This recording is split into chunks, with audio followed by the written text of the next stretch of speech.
très bien. Odile Peixoto, je me tourne vers vous parce que là, on a parlé de façon, j'allais dire, pas théorique, on a parlé concret, mais ce qui nous intéresse aussi, c'est de savoir la façon dont les passions, dont la société perçoit toutes ces nouvelles technologies. Est-ce qu'elle est prête à les adopter? Est-ce qu'elle les considère justement comme du gadget, comme on le disait, ou est-ce que c'est en train de s'installer concrètement? Je crois que vous avez quelques chiffres. Je rappelle que vous êtes directrice de BVA Santé, donc c'est la branche santé de l'Institut de sondage BVA. Il paraît qu'on peut leur refaire confiance aux instituts de sondage depuis dimanche. Voilà, donc on en profite. Donc je vous propose que vous nous présentiez les résultats de votre enquête. Je vais aller très très vite. Je suis ravie d'être parmi vous.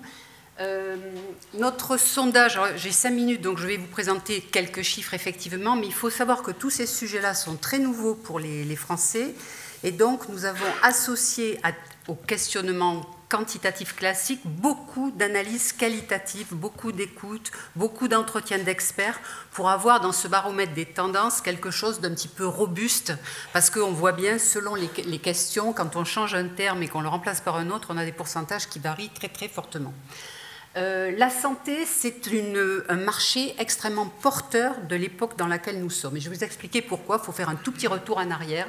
Les 30 glorieuses, la période de modernité, démocratie, individualisme, marché, technosciences, tout ça marche en cohérence, c'est les 30 glorieuses, c'est formidable, le futur est porteur de progrès, tout le monde est ravi de ça.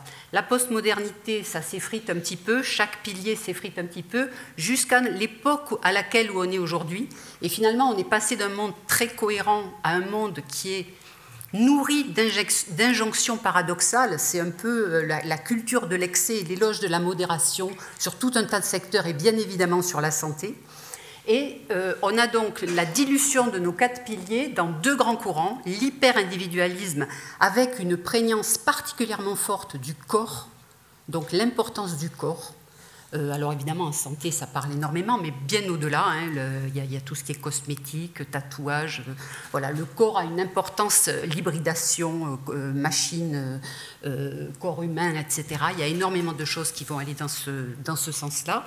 Et puis l'hyperconsommation, c'est-à-dire qu'on n'est plus du tout dans la consommation du paraître des années 80, on est dans la consommation de l'être, avec donc des marchés porteurs qui sont la santé, le bien-être, et le divertissement. Et pourquoi je fais cette introduction un petit peu longue?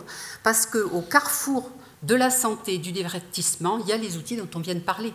C'est-à-dire que les outils de simulation numérique sont totalement un pont technologique qui va nous permettre effectivement de capter ces aspirations sociétales qui sont fortes.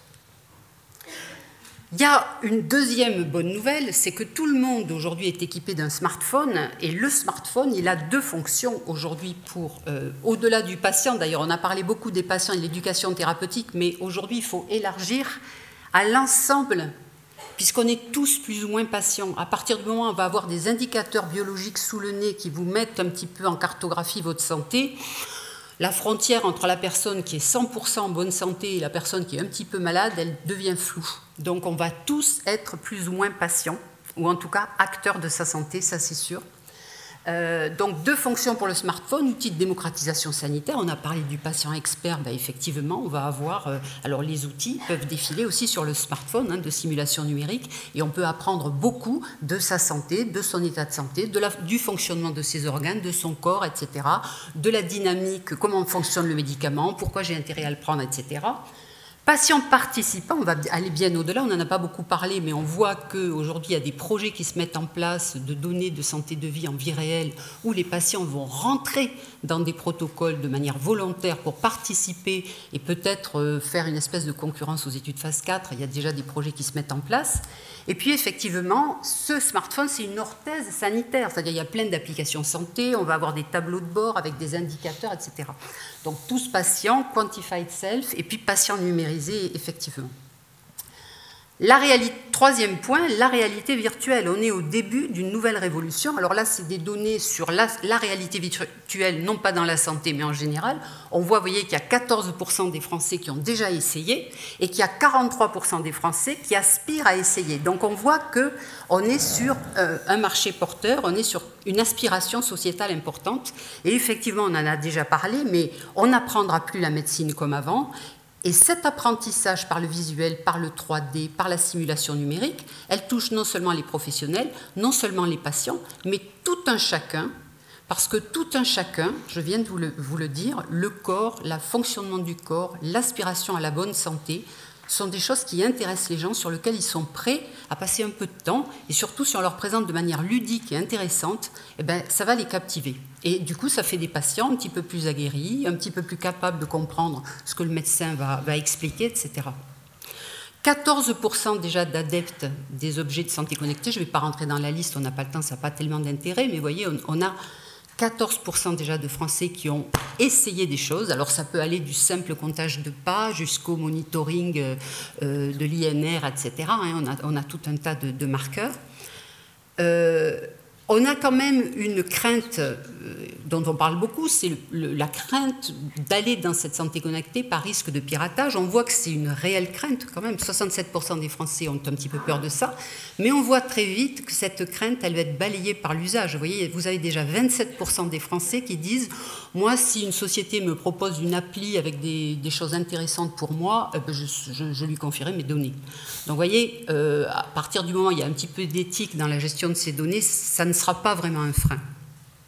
Donc, pour conclure, on est clairement sur un courant fortement porteur, on est en phase avec des aspirations sociétales profondes, donc il y a quelque part un boulevard, il y a quand même, on n'est pas dans le monde des bisounours, il y a quand même encore pas mal d'obstacles, notamment il faut donner un sens aux métriques, c'est-à-dire c'est très bien d'avoir ces données de santé à distance sur son smartphone, mais si on n'a pas ressenti, intériorisé ce qu'était la bonne santé dans ses sensations, on met à distance son corps, on est encore dans le corps-objet et on ne va pas entraîner le patient. Donc il y a ce deuxième effort. Alors il y a l'haptique qui se développe, donc pourquoi pas aussi se dire qu'à terme, la réalité virtuelle va nous permettre aussi de toucher ces sensations de bonne santé.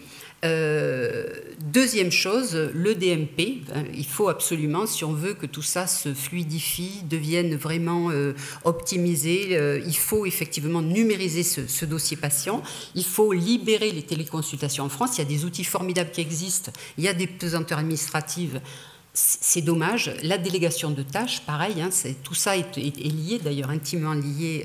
Et puis effectivement, le patient de plus en plus acteur, il a très très envie d'y aller parce qu'au carrefour, effectivement, du divertissement, de la santé, qui sont deux marchés porteurs d'aujourd'hui, de notre société hyper moderne, on a là de quoi vraiment transformer la santé et faire que tous ces changements, puisqu'on demande aux patients de faire beaucoup d'efforts finalement, de changer son mode de vie, de faire plus de sport, etc., etc. Donc il faut l'accompagner avec plus de ludique, il faut que ce soit amusant, il faut que ce soit sympa.